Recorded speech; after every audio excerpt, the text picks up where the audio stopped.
নমস্কার বন্ধুরা, welcome to cricket বাজ। আজকের এই ভিডিওতে মেনলি আমরা কলকাতার স্কোয়াড নিয়ে আলোচনা করব। বাকি প্রতিটা আলাদা আলাদা টিমে আলাদা আলাদা করে একটা করে ভিডিও বানিয়ে দেবো।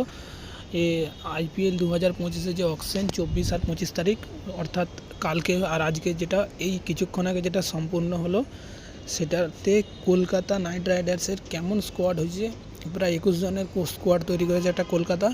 সে স্কোয়াডটা নিয়ে বিশ্লেষণ করবো, একটা আলোচনা। তো বেশি ভিডিওটা স্কিপ না করে শেষ পর্যন্ত দেখতে থাকো। তো স্কোয়াডে আলোচনা করতে গেলে প্রথম যে নামটা আমরা কলকাতা নাইট রাইডার্সের স্কোয়াডে 4 জন ব্যাটসম্যান রয়েছে। 4 জন ব্যাটসম্যান হলো রিঙ্কু সিং, 13 কোটি টাকা রিটার্ন করেছিল। আঙ্গারিক রঘুবংশী 3 কোটি টাকা তাকে অকশনে কিনেছে।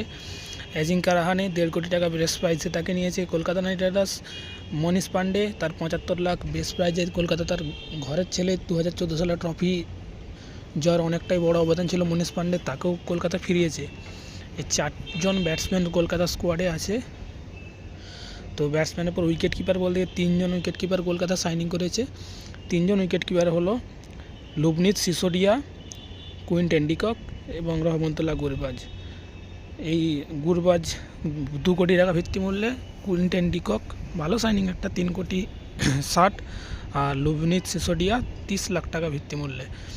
আর তারপরে 3 জন উইকেট কিপার যেটা আমরা নজর রাখবো, সেটা হচ্ছে অলরাউন্ডারের দিকে রিটার্ন করেছিল সুনীল নারায়ণ 12 কোটিতে, আন্দ্রে রাসেল 12 কোটিতে রিটার্ন, রমনদীপ সিং 4 কোটিতে রিটার্ন, আনুকুল রয় 40 লাখে কলকাতা অকশন থেকে তুলে নিয়েছে। রবম্যান পাওয়েল 1.5 কোটি টাকা ভিত্তিমূল্যে। মূলত রবম্যান পাওয়েল হচ্ছে আন্দ্রে রাসেলের ব্যাকআপ হিসাবে দেখা হচ্ছে এই রবম্যান পাওয়েলকে, যার ভিত্তিমূল্য 1.5 কোটি টাকা দিয়ে তুলে নিয়েছে।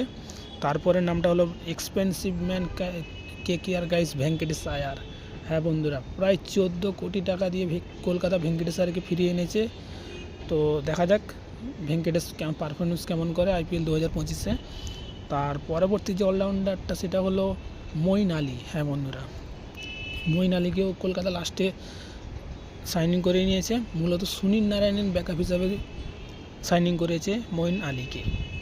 তো এবারে বোলিংয়ের দিকে দেখতে গেলে, বোলিংয়ে আছে প্রথমেই বরুণ চক্রবর্তী 12 কোটি টাকা দিয়ে রিটার্ন। তারপরে হর্ষিত রানা 4 কোটি টাকা দিয়ে রিটার্ন। ভাইবা আরোয়া অকশন থেকে 1 কোটি 80 লাখ টাকা ভিত্তিমূল্যে কলকাতা তুলে নিয়েছে। আর মায়াঙ্ক মার্কন্ডে অকশন থেকে 30 লাখ টাকা ভিত্তিমূল্যে কলকাতা তুলে নিয়েছে। তারপরে নামটা ইন্ডিয়ান স্পিড গান উমরান মালিক, তাকে বন্ধুরা 75 লাখ টাকা দিয়ে উমরান মালিক এবছর আইপিএল 2025-এ কলকাতায় খেলতে চলেছে। আচ্ছা, তারপরের নামটা হচ্ছে অ্যানিস নোকিয়া, 6.5 কোটি টাকা দিয়ে কলকাতা তাকে তুলে নিয়েছে অকশন থেকে। এবং তারপরের নামটা হচ্ছে অস্ট্রেলিয়ান স্পেন্সার জনসন, যাকে আগেরবারে গুজরাট 10 কোটিতে কিনেছিল, এবারে মাত্র 2 কোটি 80 লাখে কলকাতা তাকে তুলে নিয়েছে, মূলত অ্যানিস নোকিয়ার ব্যাকআপ হিসাবে। তো এই 21 জনের স্কোয়াড তৈরি করেছে কলকাতা নাইট রাইডার্স। পরবর্তী ভিডিও আরও আসতে চলেছে। তো ভিডিওটা ভালো লাগলে অবশ্যই লাইক সাবস্ক্রাইব করে দেবেন। এখনকার পর্যন্ত এ পর্যন্তই। পরবর্তী ভিডিও খুব তাড়াতাড়ি আসছে। Bye bye.